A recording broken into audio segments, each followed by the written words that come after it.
Support for ADHD is incredibly lacking.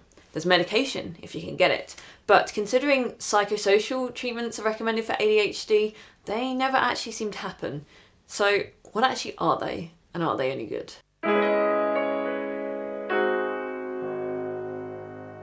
Hello and welcome to Season Noise Coaching. My name is Lee and I'm a leadership coach specialised in growing the careers of mid to senior neurospices. Often when people go for an ADHD diagnosis, they're left a little bit lost at the end. They're basically told, here's your ADHD diagnosis, well done. Well, probably not well done actually, I've added that one. They're told, here's your ADHD diagnosis, go forth into the world, you've got your diagnosis. If they're lucky, they might be given medication. Not everyone is given medication, in fact many of us aren't, but that really seems to be about it. There's not a lot of support and we're kind of just left to figure it out on our own. Much of the ADHD research doesn't just recommend medication though. I mean, medication is great and that's why it's used, but it recommends medication and psychosocial forms of treatment. But usually the sentence just says that, medication and psychosocial forms of treatment, without any elaboration on what they are. And until I started researching this video, I actually didn't really know what psychosocial treatments meant either. So today I've dug deep into this topic, I've had a look at it, I'm gonna let you know what there is about it. You may have guessed from the title of this video that one of those things is to do with mental health care. And so one of the things that we're going to talk about today is CBT, cognitive behavioural therapy. But actually there are a few other psychosocial interventions, so we're going to start there first. I found this study on reviewing interventions for ADHDers at work, which looked at 143 different papers and did a meta-analysis to basically look at the different forms of treatment available, whether those are general interventions, medication, or psychosocial treatments like we mentioned.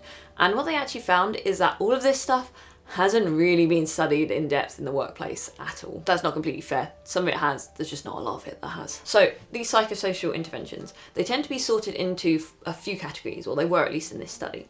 Those categories tend to be CBT skills training, attention training, coaching, mindfulness, and then this like vague catch-all of alternative therapies, which we'll talk a little bit about later. So to reiterate, that means that every single person who gets an ADHD diagnosis, as well as potentially being offered medication, should be offered either some CBT or some executive function training, which is what I'm guessing attention training means, or they should be offered some coaching, some mindfulness, or whatever those vague alternative therapies are.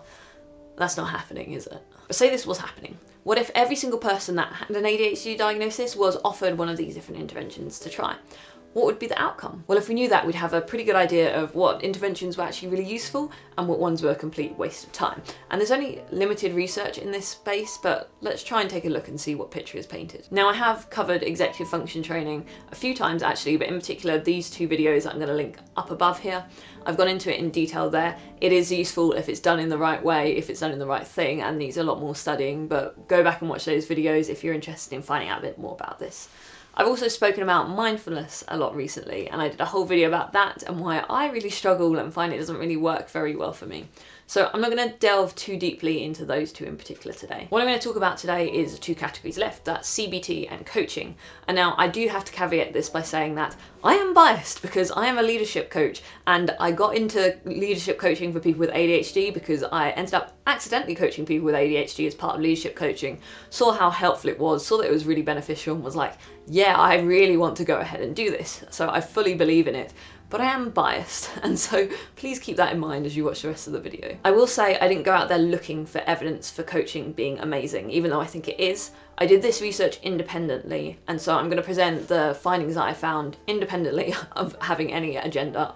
I just thought the research was important. So I'm going to start by talking about CBT, because I see CBT recommended for ADHDs a lot. In fact, it's even on the NHS guidelines for ADHD, they recommend doing CBT.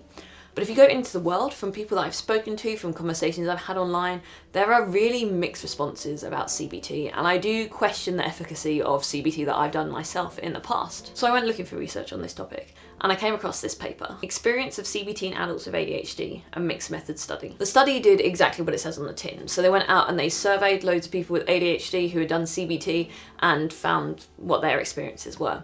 And the study name is called a mixed methods approach. It turns out it has mixed results as well. They actually found the overall experience of CBT from the ADHDers was actually pretty negative.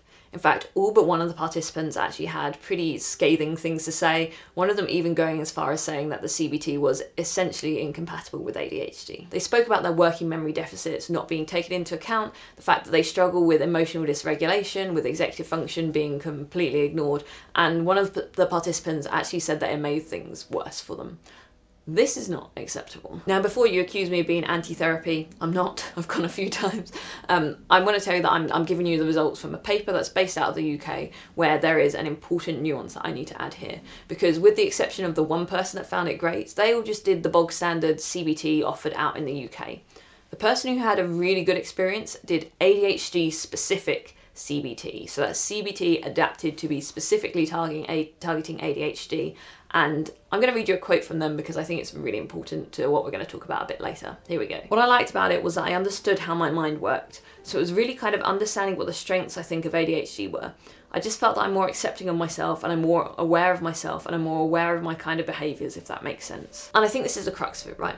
The research is recommending CBT for ADHD because I imagine this CBT is done in a way with the ADHDers that is actually ADHD friendly, whereas most CBT that's done out there is just not done in that way at all. So I'm not anti-CBT, I'm not anti-therapy. And in fact, most of my clients have done some kind of therapy at the same time as their coaching.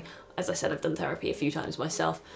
But it has to be done in the right way for an ADHDer, because otherwise it is completely useless, and that's what I'm against. So now we're going to move on to talking about coaching, and I'm going to pull from two different papers here. The first is The Experience of Coaching for Women with a Late Diagnosis of Attention Deficit Hyperactivity Disorder, and a second, Why Do Adults of ADHD Choose Strengths-Based Coaching Over Public Mental Health Care, a qualitative case study from the Netherlands. There are three themes that I want to pull out from these two papers.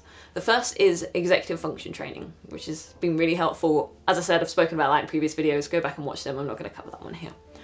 The second is identity and self-acceptance. And the third one is all about strengths. Now it's interesting because the latter of those two things are actually the things that I do. And I didn't read this research when I started doing that kind of stuff. It's a natural part of my coaching practice. And I do a bit of the executive function stuff. You know, I work with ADHD as executive function is going to come up from time to time. But it's not the main thing that I do. And in fact, if someone comes to me and says they need help with executive function, I'm going to send them elsewhere because there are better people equipped to handle that kind of stuff. But building self-confidence, acceptance, and working out what your strengths are and using them, yeah, that's completely in my wheelhouse. So let's talk about identity and self-confidence first, because that was particularly important to women with ADHD for two reasons. One, in their ADHD identity as it was, but secondly, also their identity as women, because most of the ADHD research until very recently was done exclusively on men, and much of the female presentation of ADHD just wasn't studied. So not only was this processing their new identity as a woman with ADHD, it was also contextualizing that in their life, in the things that are often gendered, like unfortunately caring for a child or a parent, looking after domestic responsibilities around the house, managing all of that on top of their work responsibilities. So much of this is unfortunately still gendered. And part of why I find coaching so valuable is because all of this is personalised. So a client might come into me with a leadership challenge they're trying to solve, or they want to progress into leadership, but they might come in one day and say, I've got a problem going on with one of my kids, I need to talk to the school, I'm not prepared to have that conversation, please can you help me with that? And absolutely, that's something that I can do because, well, one, I coach the whole person. You know, an ADHD is not a separate person at work and at home, but that sort of stuff is important, and that sort of stuff is very important to understanding our identity and who we are as a person with ADHD. This flexibility is important because often my clients change the way they conceptualize themselves, their identity, their ADHD over time, and we go on a bit of a journey together, and things need to adapt and change as they develop. Sometimes the journeys that my clients go on surprise me, but that's kind of part of the beauty of it, because we get to go on those journeys together and adapt and change and find out what works for them together. Part of this complexity is how much self-blame and self-doubt people have internalized. They've spent their whole life kind of feeling like a failure because they don't fit into the mold, and that really weighs on people. The study highlights that this was so bad that people were even worried that they were going to fail at coaching. And as an aside, the only way you can fail at coaching is if you don't engage, you don't act in good faith, and you don't do any reflection whatsoever. If you pass that bar, which is quite a low bar, if you're just willing to give it a go and commit to it properly, there's no way you can fail. You're not going to fail at coaching. All participants in the study, however, found that ADHD coaching had a positive benefit in their life in terms of executive function training, but also in terms of their identity as well. And it helped them be more self-compassionate and also move in a way that was more autonomous and grow and develop and really all that good stuff. The study also noted something important about the participants, and that was that every single participant had an undergraduate degree, and one of them even had a postgraduate degree. And this is important for a couple of reasons. The first is because there is a stigma that people with ADHD are less capable. They're less capable of achieving academically, and there's a full range of ADHDers just like there's a full range of people, and university isn't the only way.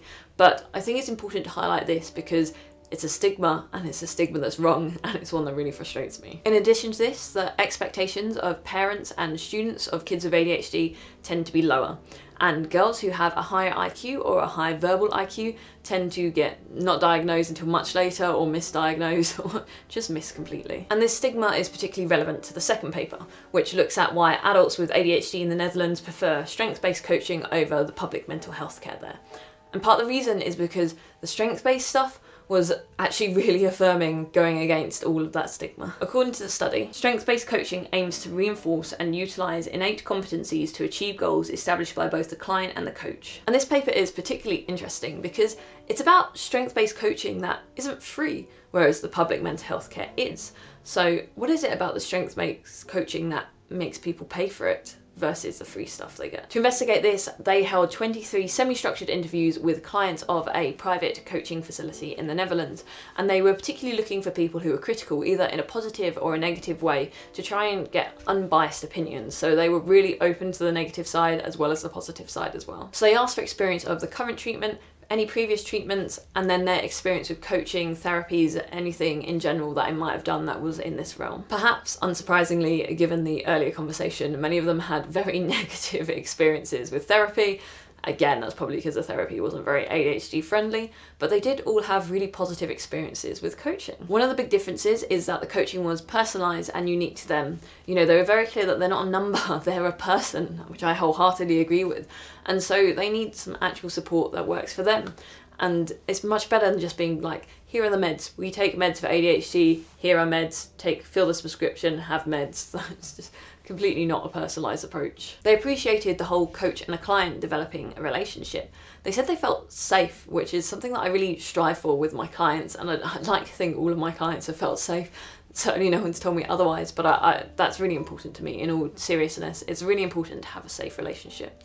And they also mentioned feeling supported and understood, because many of the coaches had ADHD too, like me. Sometimes I have ADHD moments in my own business, and this script I've written is a little bit all over the place, so I can use that as an example. But I'm really glad that my clients find that relatable, and I'm never going to be judged for those ADHD moments that I'm having by my clients, because they find it relatable, they understand it. It reminds me of a time where I sent something to one of my clients, and I sent them a whole big email that had loads of good stuff, and I said I've attached this, and it was really important because the email was giving context to the attachment. But you know what I did, right? I didn't attach the file. So yeah, I thought that was a pretty embarrassing experience. But then I realised that actually my client's just going to find it funny if I send a follow-up email. And so I did, and guess what? She found it pretty funny. The participants mentioned that while mental health care had painted ADHD as something chronic that they could never overcome, they actually much preferred the take of coaching, which was forward-looking, which was ways that we can improve, ways that we can grow, ways that we can make things better. We know ADHD never goes away, but if we can find solutions to the hard bit, strategies, things that we can try, things are going to feel a whole lot better. However, not everything was positive about coaching. Some of the participants felt invalidated when coaches were too focused on the strength stuff, and found it really insincere that they didn't acknowledge the hard parts as well. Yes, there are hard parts of ADHD, and they do need to be acknowledged. We do need to work on them. The strength stuff is amazing, but not if it invalidates the challenges. I don't like this, but I've probably done it myself at some point, at least in my early days of coaching, and I probably stayed up all night kicking myself afterwards as well, and feeling really bad about it.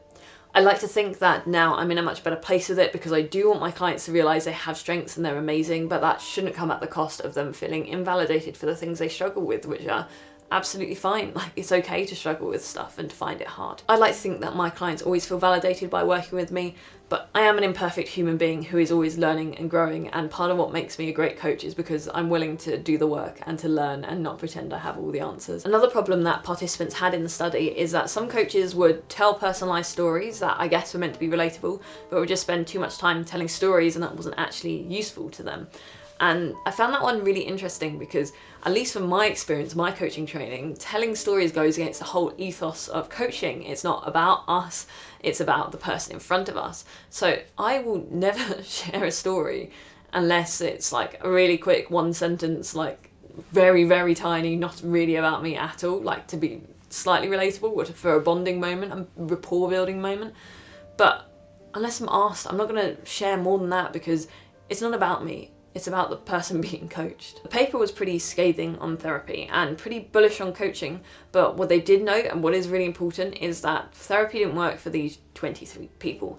That doesn't mean therapy won't work for everyone with ADHD, and people are going to have different experiences, people are going to have different therapists, people are going to have therapists who are much more ADHD friendly.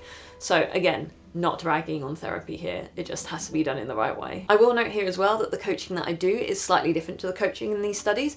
There is a lot of overlap, and while I do coach the whole person, so often things from the personal life do come up, actually my main focus is on the workplace, is on career growth and development and all that kind of space of things. But in order to do that, we use the strategies that have been spoken about. I do so much work with clients on identity, on self-confidence, on overcoming self-doubt and imposter syndrome. Many of my clients also do strengths assessments so that they can figure out what they're good at and they can use that to take things forwards in their career. And if they need it, then we're going to do a bit of executive function stuff as well. All of this stuff is just fundamental to good coaching for ADHDers. So to bring this video to a close, I wanted to give you the conclusion of the final paper that I mentioned, and that is, clients felt that coaching had a positive and substantial impact on their lives and well-being. And it's a pleasure to do this for my clients as well. So that's where I leave it for today. Please like, comment and subscribe. And if you haven't seen it already, you might be interested in going back and watching my video on ADHD leadership and decision making. Thank you for your attention today, and I look forward to seeing you in the next one.